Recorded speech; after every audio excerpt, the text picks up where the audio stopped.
Hey, where's all the brown pride folk? How come y'all ain't sticking up for George Zimmerman? What's wrong? Is he not brown enough for y'all? Is it because of his last name or something? Come on, y'all. It ain't like George Zimmerman is Elizabeth Warren or something. You can definitely tell the dude ain't white. I mean, is it just me or what happened, man? Where's the Hispanic community on this? It seems like they're kicking him under the rug and keeping him away. They saw that, they're like, George Zimmerman's white. Yeah, totally.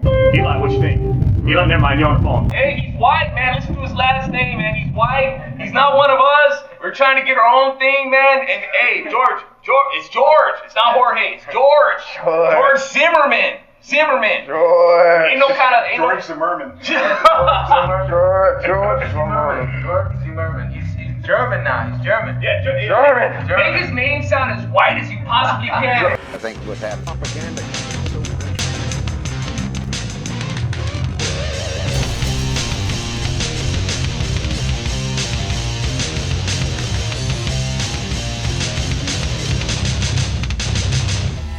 I'm not gonna talk much about the events concerning Trayvon Martin and George Zimmerman per se. I'd rather focus on some deeper rooted problems that need to be pulled up and burned. The life of Trayvon Martin has been co-opted, disgraced, and reduced to be an excuse for catharsis for the victim-minded people in a state of mostly self-inflicted discontent. You got people like Touré who think they're so progressive-minded while still dwelling on events long past and trying to compare them to today, and then accuse Republicans of dwelling on the past when we correct them on their twisted view of the past they keep dwelling on. And speaking of Touré, Kira Davis gives a most excellent reprimand of Touré's shameless evocation of Emmett Till. But in light of this comparison, I'm gonna lean on Emmett Till for another point.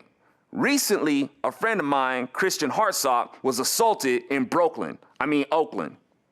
Christian Hartsock was the director of my band's music video, Divine Battery. So it ain't like Christian is uncomfortable around black people.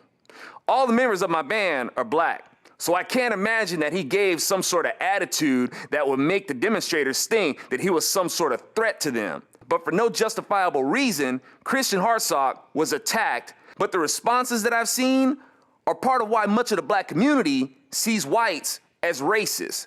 When I see comments like, typical of blacks, they're brave in a group, but cowardly by themselves, I'm quite disappointed. And I have to ask, so this is a trait that's exclusive to only blacks? Or when they say stupid things like, you know how it is with Mexicans, you fight one bean, you gotta fight the whole burrito. Really? Let's go back to that Emmett Till comparison. If white people are always so brave, then I reckon it should have only taken one of them to torture and kill a 14-year-old kid. And when blacks were being hung, I don't think it was one KKK member that did the job. Examine the name Ku Klux Klan. The word Klan means family, as in a group. So it was a group of cowards, not one brave Klansman. But you got idiots who assign such negatives to another ethnicity, and then wonder why people say white people are racist. Hey, let's look at Nikki Sixx as an example. Any more songs. You know why? Because the security assholes in the front are punching you motherfuckers, and you guys deserve better than that. It's a bunch of fucking shit, man! Fuck you, asshole! Right there, bring the lights up, this big fucking asshole! You know what, motherfucker? You're a big fucking black man! You feel pretty good beating up a little girl! Fuck you!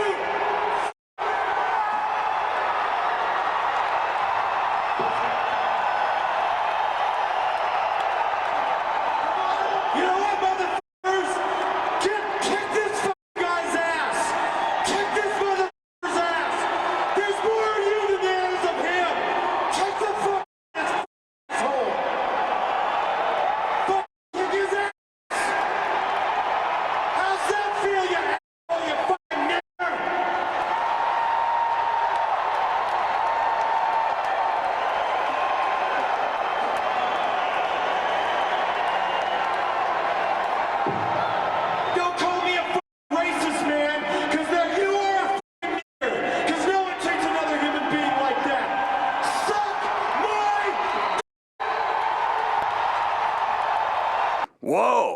Now, if Nikki Sixx was naturally brave, like only white people are, according to these white people who make their stupid statements, Nikki Sixx wouldn't have been asking an auditorium full of white people to fight a battle he was instigating.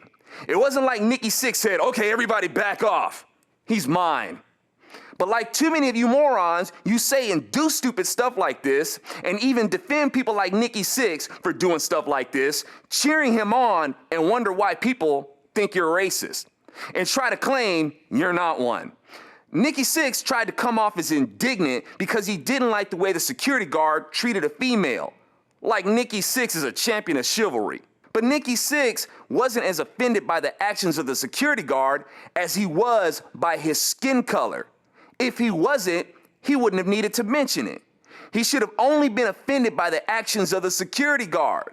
But Nikki Sixx just used another black person to glorify himself, because that's typically what liberals do. But anyway, humor me again, you white people in question who assume that white folks are the only ethnicity on the planet that doesn't gang up on people. While Nikki Sixx specifically says there's more of you than there is of him, and making sure the audience focus on his skin color. But this ain't all white people, and I thank God I don't pigeonhole entire ethnicities. There's plenty of brave whites, blacks, and all in between, and we see them all the time, whether they be in a fire truck or in a fighter plane. Or people like Christian Hartsock, who went into the lion's den to understand what's going on and try to relay it to you. I don't at all think that all whites are racist. I think many are very naive when it comes to race. And I know that with whites, the highest concentration of bigotry and race baiting has always come from those who vote Democrat. And if you liberals can overlook the morbid and murderous, bigoted history of the Democrat Party, the party that has the blood of Martin Luther King on their hands, and say that the Democrat Party has changed, then I gotta ask, where's the past for George Zimmerman? He's a Democrat. What crime did he commit that the Democrat Party hasn't instituted? Why are you singling him out for all your rage when you've got a big old Democrat Party you could revolt against, who has made it a point to arrest your development? Many in the black community and the so-called liberal-minded talk about how much they love to keep it real. But when you do, they get mad. So I reckon Lupe Fiasco is getting a bit of an eye-opener for what that's like. Because you gotta know, Lupe, it's against the law to disagree with black folks. We don't make mistakes, ever. We're perfect. And if you disagree with anything we do, that means you obviously hate your own race. Even though people who think stuff like that can say the most disagreeable and hateful things against people like Allen West or Condoleezza Rice, and now even you.